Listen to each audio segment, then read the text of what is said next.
1929 மாஞ்சோலை தேயிலை தோட்டத்தை பிபிடிசின்னு சொல்லக்கூடிய பாம்பே பர்மா ட்ரேடிங் கம்பெனி குத்தகைக்கு எடுக்கிறாங்க. அந்த குத்தகையில வேலை பார்க்கறதுக்காக அங்க இருக்கக்கூடிய அதாவது தலைமுறையா பாரம்பரியமா வாழக்கூடிய மக்கள் இருக்காங்கல்ல, அவங்களே வேலைக்கு போறாங்க. நல்லா நோட் பண்ணிக்கோங்க.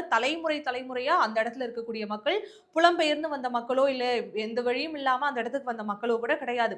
அந்த இடத்துல எந்தெந்த மக்கள் இருக்காங்களோ அந்தந்த மக்களே வந்து வேலைக்காக போறாங்க. ஊட்டி மலையை பொறுத்தவரைக்கும் நமக்கே தெரியும் ஒரு குளிர் நிறைந்த இடம். மக்கள் எல்லாருமே எப்படி அவதிப்படுவாங்க அப்படிங்கிற மாரி, அப்படிப்பட்ட ஒரு சூழல்ல எந்த ஒரு பாதுகாப்புமே இல்லாத ஒரு நிலையில தான் அங்க இருக்கக்கூடிய எல்லா மக்களும் அந்த தேயிலை தோட்டத்துல வேலை பார்க்குறாங்க. சரியான பாதுகாப்பு இல்ல, இருக்கிறதுக்கு இடம் இல்ல, சரியான சாப்பாடு எல்லாம் போய் சேருதான்னு கேட்டா எல்லாமே கேள்விக்குறிதான்.